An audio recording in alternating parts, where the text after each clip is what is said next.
Good morning, everyone. Good morning. I'm sorry we were having Good morning. a few little technical issues this morning, but that's not to be unheard of during these times. Thankful that we can be together this morning and that everyone is safe through the storms that we had last night. I appreciate our leadership and our leaders from the counties and the cities and their concerns for all of our citizens. My name is Dana Sanders, and I'm president of the Pike County Chamber of Commerce. This state of address of Pike County is a collaboration of both the Chamber of Commerce and the Pike County Economic Development Corporation.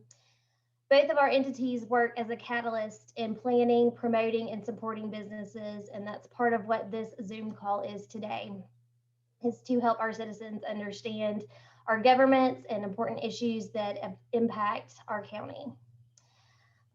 I would like to thank Mayor Isabel Boyd, Mayor Jason Reeves, and Commissioner Robin Sullivan for joining us this morning. Unfortunately, Representative Wes Allen is unable to be with us, and I would also like to thank Chase Cobb, President of Pike County Economic Development Corporation, for his work in this call as well. At this time, I'm going to turn it over to him to say a few words. Good morning, everybody. I really appreciate you taking the time to join us this morning. We certainly want to be respectful of all our elected officials. I know we're all extremely happy that the storms that were predicted weren't quite as bad as we expected, and I just hope you keep your thoughts and prayers for all of those counties and cities out there that weren't as fortunate as us. As Dana said, Representative Wes Allen had planned to join us. Unfortunately, he has come down with COVID. Luckily, not to be worried, he's making a full recovery. I talked to him yesterday afternoon, kind of about the legislative session, and he asked me to give you a legislative update on his behalf. So I'll just take a quick minute to do that. But before I do, I just want to kind of give you an update on the partnership that the EDC has, and we're continuing to work on with the Chamber. Specifically, a recent effort that we're undergoing right now. We're really trying to focus on our communication strategy, and even more specifically, communicating to our Chamber members and our funding partners as it relates to the most recent federal COVID stimulus bill. That was a 628-page bill and $1.9 trillion. And one of the things that we're trying to do is communicate with our state partners and federal partners to get any information out there that would benefit the Chamber members, small business industry. We want to make sure that if there's chips on the table, we want to make sure we can scrape them off and get them down to Pike County. So if you'll just be looking out in your inbox for any emails from us regarding that, or if you have any questions. We may not be the experts, but we're happy to help assist. You can email me or call me anytime. So I just wanted to touch base on that real quick. A legislative update. I did talk to Representative Allen yesterday for quite a good while, but wanted to kind of just give you a general overview and then talk about three quick bills. The first thing is today is the 16th legislative day, which is kind of hard to believe, but that means we've passed the halfway point during the legislative session. The legislature will be on spring break next week, so they'll delay a week and then come back the week after to finish out the remaining days. You all know there's 30 legislative days, so we're past that threshold, and I know they'll be happy to get out of Montgomery once they pass the general fund bills. And as it relates to that, the general fund did pass the House, and the Senate will take up the general fund after spring break. The education budget is actually on the floor of the Senate today. They expect to pass that, and then it will need to be taken up by the House. So everything's going good as far as maneuvering those bills through the process. And really, in spite of COVID, these two budget bills are the largest that we've ever had in the history of Alabama. So we're really blessed in the state and Pike County that regardless of the pandemic and all of the tragedy that's come with it, the finances of local and state government are really in a strong position in spite of the past year that we've gone through. So the two budgets are doing good, and our educational partners, I'm sure, appreciate that. I know everybody's been asking me about the lottery and gaming bill. If you haven't heard, and I don't know how you haven't, the Senate bill failed a vote to move forward during the process, so it won't go to the House. And that bill is likely dead this session. Interestingly enough, there is another bill that's sponsored by Senator Jim McClendon from the Talladega area, and it's a simple lottery bill, I guess you could say. There's no such thing, but it doesn't address gaming. It's just a constitutional amendment for the vote of the lottery. It passed out of the Senate committee this week and seems to be gaining a little momentum and may have the opportunity for a floor vote. So for those who are interested one way or the other, that's kind of the status on that issue. Yet everybody knows that's a difficult one to pass. It doesn't matter really what the bill says. So I just wanted to update you on that. Just to say one more thing before we pass it on. If you have any questions about the legislative session, or if there's a bill that you may be interested in or you think may affect you in a positive or negative way, please contact me via email, or you can call my cell or the office. I will get in touch with you and we can kind of talk through that. Or if you just are interested in the legislative session, that process in general, I'm always happy to talk about that. That's a fun topic of conversation. So with that, I will leave it. And Dana, I will pass it back to you. Again, I appreciate everyone for taking the time to be on today. We have really, really great registration numbers. And I hope that we are providing information that will incentivize you to register for the next webinar that we have. So thank you. And Dana, thanks for the time. Thank you, Chase. At this time, we are going to hear from the City of Brundage Mayor, Isabel Boyd. Thank you, Dana, and to all, good morning. I do apologize for the technical difficulties down here this morning, but I am so happy that you all selected Brundage to be a part of this today. Currently, Brundage is on the move. We have about 2,000 people that's still citizens of Brundage, and we are currently operating on a budget of $10 million. Some things that happen, we do have a new chief of police in town, and that is Ms. Chief Marquez James. He is the new law enforcement officer here, and we are so glad to have him. He came on board back in December. We have had a lot going on, and he hit the ground running, and we want people to know if you come to Brundage and you commit a crime, you're going to have to pay the time. Also, we appreciate the help that we get from the Sheriff Department, Russell and his staff, and also Chief Barr up in Troy with Troy Police Department. We selected James out of, I think it was about 8 that interviewed for the position. We want you to know that he is a Trojan. He went to school at Troy University and also Faulkner, and he's married and the father of 4 kids. So we just applaud him, and we do put our arms around him coming to town. Dana, I think you asked me to talk about the incubator that we have. This is a new business that's come to town.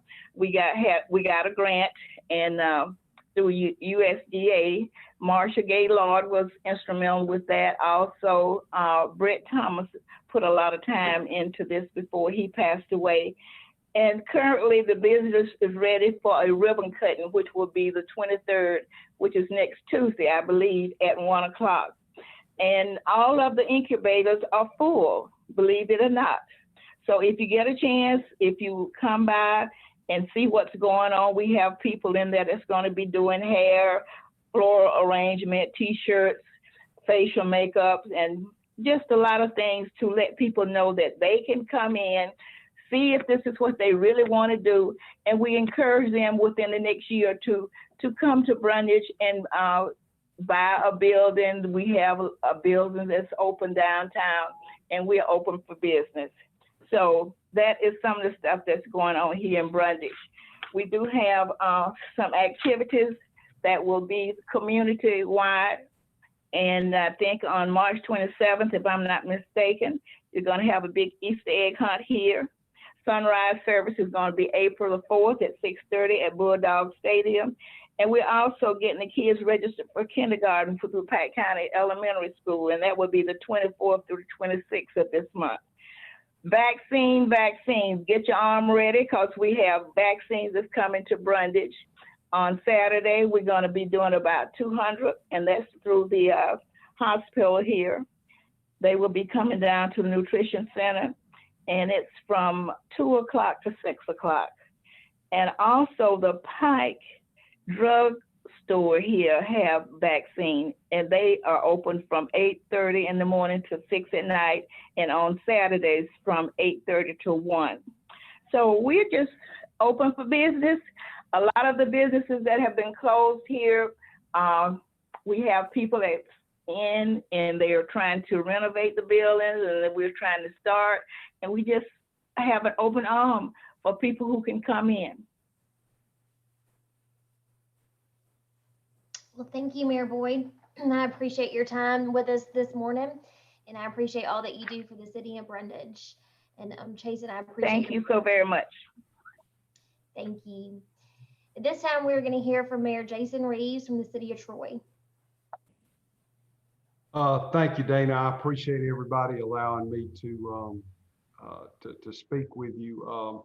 I hope to make some sense, and I hope everybody can hear me. I'm very thankful that we didn't have any problems with the weather last night, and I think I got about 90 minutes of sleep. So if I have trouble, that's what I'm going to blame it on. But we're very thankful up here that we have, over the past year, we have seen a very difficult time with the weather. We take it very seriously. As all of you know, last April, we had a tremendous storm, and I cannot thank all of our departments, employees, and the community for providing the resources that we need to deal with things like that. It's been a little over a year. I saw the other day on one of the things that I do enjoy about Facebook is I can go back and look at what happened on a particular date.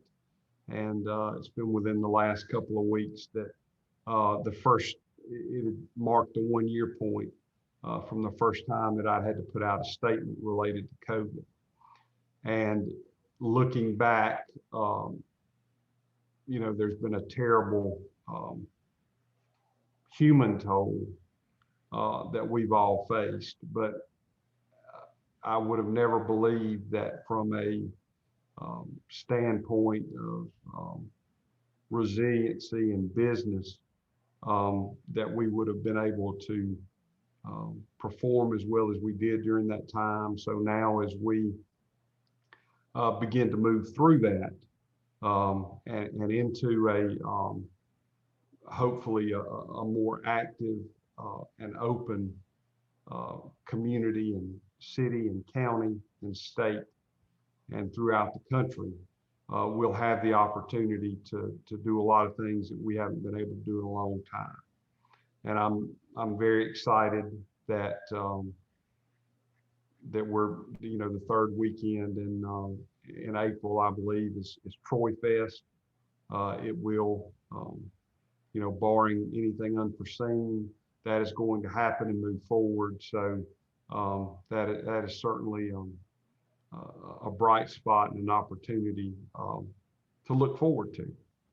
We have had an incredible amount of growth in the community, especially related to construction and new business development.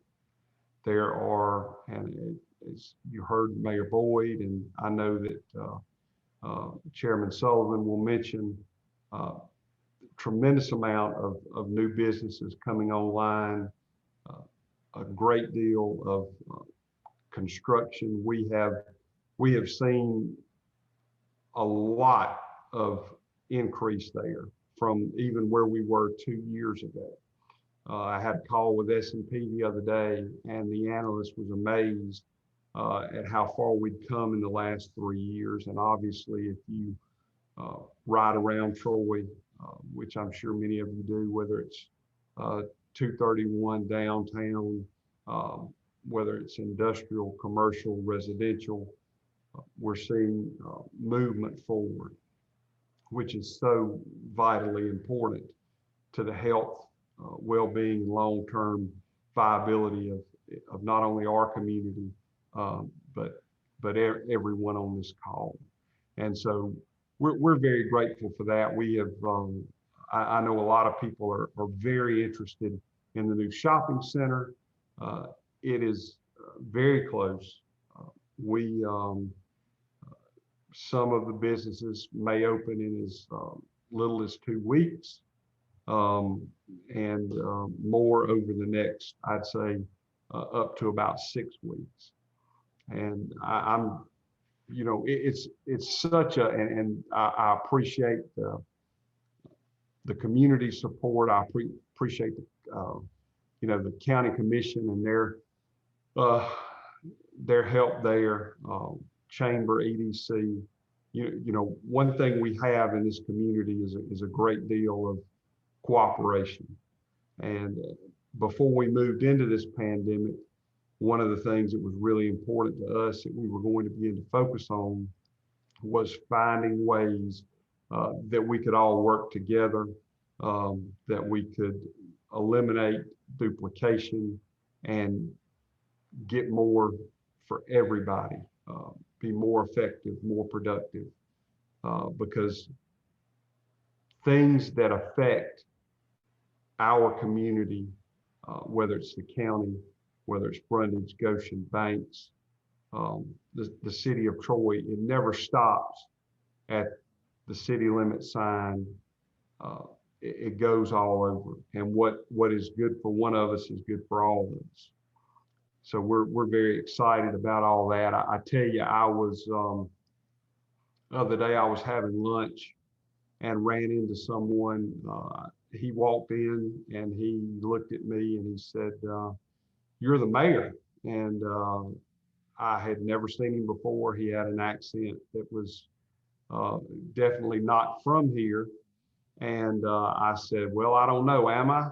And I had no idea what he was going to say.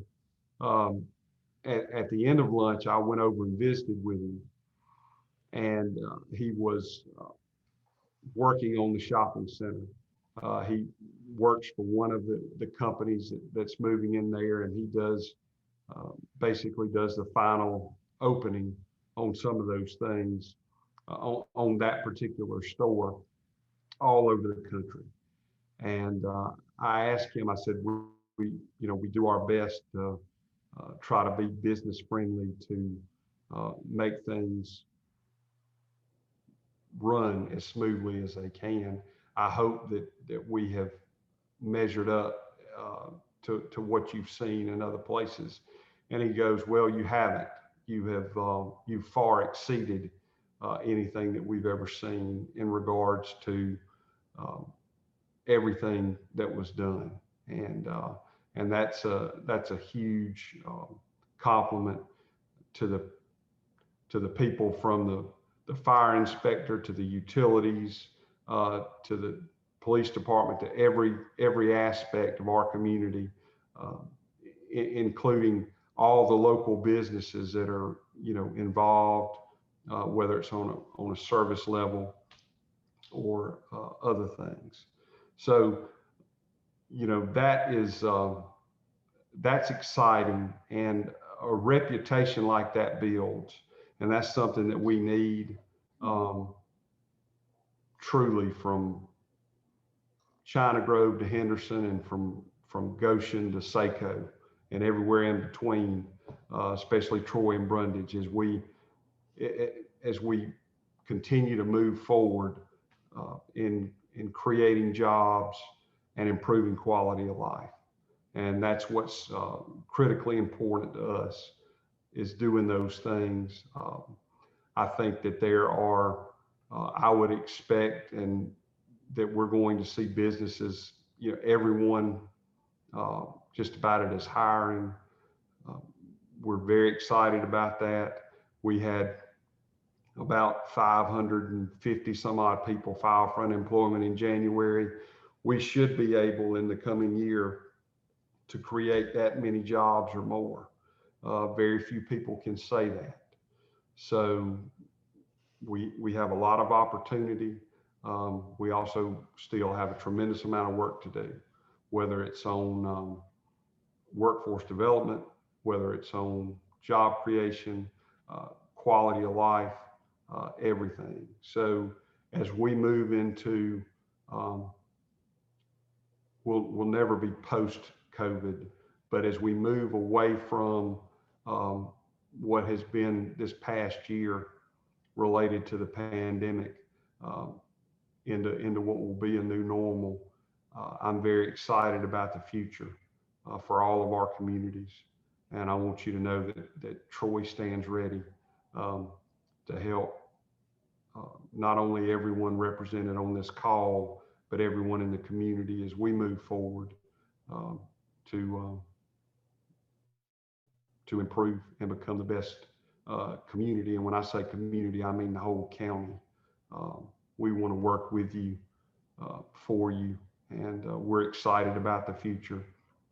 We're excited about Dana and Chase and what they're doing with their representative organizations, and many other things. We've got a tremendous number of nonprofits that are out there filling a gap that is critical as we have dealt with distance learning for many. So that's one of our largest challenges going forward, is to help our young people make up the gap that they've lost over this last year. So anyway, that's what, those are some of the things we've been working on.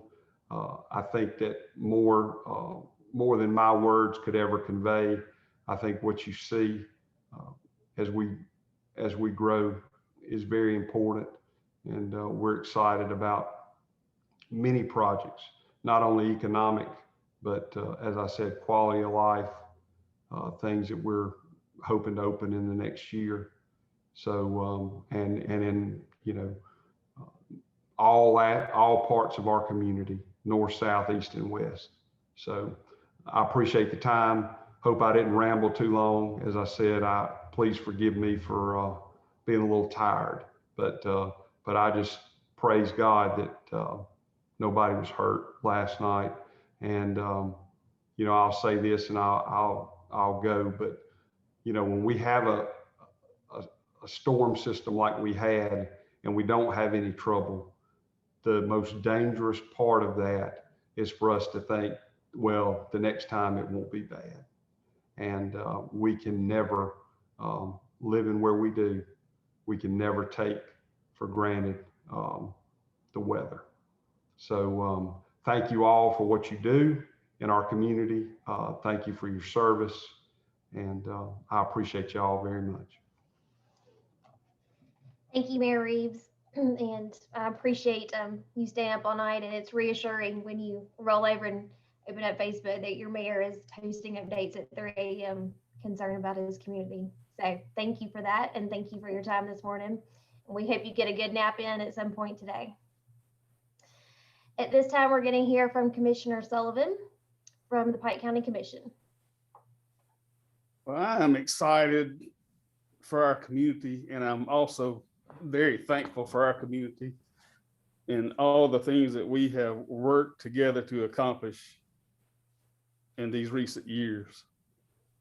I'm going to look back a minute, back to 2004, when we had 4 new commissioners walk in here, bright-eyed and bushy-tailed. It was Commissioner Homer Wright was District 1, myself was District 2, Commissioner Jimmy Barron was District 3, and then the other new one was Commissioner David Carpenter for District 6. And we still had Commissioner Charlie Harris and from District 5, and then Commissioner Ray Goodson from District 4. And y'all, we didn't really know what we were walking into at that time. But once you get in and you start to work and you see what things are looking like, and you get to a budget and you don't want to vote on it because you you can't make payroll that year. So anyway, you get through those things, and we work together with the rest of the community, and we come up with a way to have a new source of income so that we can try to get over that loss that had accumulated over years. It's nothing that happened overnight. I don't think it's anybody's fault. It's just, there was just not enough revenue to support all the work that needed to be done. So we went from being about $1 million in debt then, and today I'm glad to say that we've got about $1 million in our bank account today. Does that mean I can write you a check for $1 million? No, it doesn't. But it does mean that the county is moving forward, and that we do have enough revenue to make payroll and to get things done that are necessary for our community to move forward as well. A little bit about the jail. We have awarded bid contract of $36.5 million for a jail complex at our new facility out on Highway 29 North. It would be where the Dunbar project was on the left. For those of you who don't know what the location is, that is the location. And for us to be able to build a facility at all, any kind, we had to get our legislative body to give us or to help us get a tax that went specifically to the jail. And that was started collections in October of 2017. Since that time, the jail sales tax has generated $14.2 million. And we have that in an interest-bearing account at this time, paying out things as needed for our consultant work and for some of the groundwork that we've already done, the cleaning off of the buying of the property and the cleaning off. And it's bare right now. If you drive by there, you'll see, it's just an open spot right now. But within a 2-year time period, you're going to have a new jail facility there. And it's something I think that our entire community can be proud of. The estimated annual income from the jail sales tax is approximately $4 million a year for the new jail and the new jail complex. Involved in that will be a new 911 dispatch center countywide. It'll involve everybody that's City of Troy Fire, City of Troy Police, Pike County, volunteer fire departments, and Troy University. And we've all worked together well to get this thing accomplished as well. So that's something we can all be proud of too in the future is, you won't have to worry about where your call is going to go. You just dial the button and the 911, it'll go to the right place. They will get you the help you need. It'll be a lot quicker, a lot more efficient for everybody involved. And our industry growth has been tremendous, but I would say that most of the industries that we now have, we probably could have gotten some of them by ourselves, but what we have is by working together. And I think Mayor Reeves said that best. We've seen it when it didn't work well that way, and it's not that good. So when we learn to trust each other, and it takes time to build that, then the growth that we have seen, I think, is phenomenal. And I think we've got more to come. And a lot of the things I have been asked before is, well, what do you do for education? Well, economic development fuels education immediately. So if we give a tax abatement to one of these businesses we're trying to recruit, they still have to pay the educational part of their tax. So one of the biggest things we had from the county standpoint, that was one of the first projects that I was able to work on from a county perspective. The other things I had sat in on was more of a city type. I'll give you an example that CGI that's downtown now. That was the first thing I was able to set in with Mayor Lunsford and during his tenure. So I learned a lot there.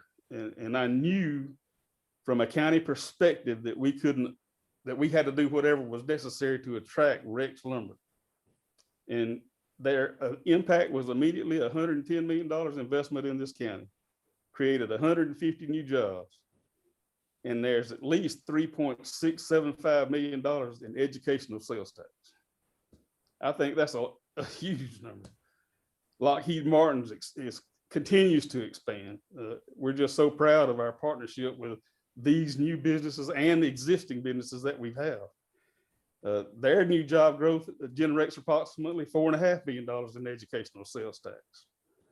We have a universal precast coming in, and you can see them right off of 231. You've got industrial access to and from there off of US 231 now. Their immediate investment to education tax is $307,000. And together with the city really did good work in allowing or getting Kimber to come here with about 366 new jobs. They're going to generate $1.75 million for educational sales tax. So the potential for us to make sure that all of our children are educated is just in those 4 places alone, I think is phenomenal. I'll move on from that into the road department. I want to say thank you to Governor Ivey. Anytime I think you have to create a new tax, I think it's a bold move because nobody wants to pay a new tax. But we needed stuff done. And the can had been kicked down the road as far as you could kick it. For road and bridge work in the state of Alabama, it was stagnant. And all of you know that you could go from pothole to pothole and just tear your vehicle up if you went over 25 or 30 miles an hour on some of these county roads and state roads. So the first year for the Pike County Commission, we resurfaced approximately 73 miles of roads, paved roads, resurfaced projects that got your road in better shape so you can get to and from work without worrying about knocking the front end out of your vehicle when you're on the way. We also replaced 6 substandard 1-lane timber bridges. We've also provided an improved access to 3 new and expanding businesses. The Industrial Access Board, through Pike County Economic Development Block Grant, CDBG, and Economic Development Administration grants, we've been able to get a lot of things done in this county that we have never gotten done from that number. The number that was just, I thought was just something that had never been accomplished here in that quick period of a time. We've also tried to make sure that we replace or restriped traffic striping of 161 miles of paved roads, Pike County. That's about 35% of our roads. We've got a little over about 430 miles of paved roads in Pike County. We also have about 315 or so dirt roads in our county. We were able to improve a lot of our bridges with guardrails safety that we didn't have before. And we was able to secure funding through the federal high-risk rural roads program for that. And this past year, we've had 2 natural disasters that came through, and the cleanup from those, you see it and it goes through, and it's like today. Well, it's pretty outside today, but you've got a lot of debris to clean up in some of these. So I'm like Mayor Reeves, and I'm very thankful that we didn't have any damage last night like we have had in the past. And it takes time and money to get this stuff cleaned up and out of the way so that our roads can be safe again. So we were able to get through that. And how do you pay for those kind of things? Well, we had some things in place that we were able to use. Commissioner Wright worked hard to help get us this lodging tax. But we had funds readily available that we were able to use and then let it pay itself back instead of continuing to spend out of it and deplete it. We had that funding available, and we were able to get those roads cleaned up within about a 2 or 3 month period. So upcoming plans for the road department, we still have about 15 more miles of road we intend to get paved this year. McClure Town is getting repaved this year. Y'all, we had worked on that project out there for about 4 years before we finally was able to secure funding to get that done. And I know those citizens out there are going to be grateful once that happens. We are certainly grateful that it's finally gotten to where we can help them. We've also replaced 5 other bridges, 1 one-lane and 4 substandard bridges that were damaged during Hurricane Sally. We've completed repairs to 41 bridges and culverts that were damaged during Hurricane Sally. And we've got some dirt road paving projects, one with the County Road 2256 using CDBG funding.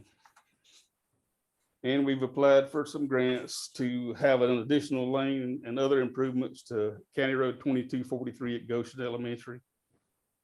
We're working on resurfacing a Tarentum Community Center parking lot with a Wiregrass Resource Conservation and Development Commission, RC&D. And we have 2 members of the commission that are on that board. And y'all, I look forward to the day when I hear Governor Ivey say, Alabama is back open for business. Thank you for your time. Thank you, Commissioner Sullivan.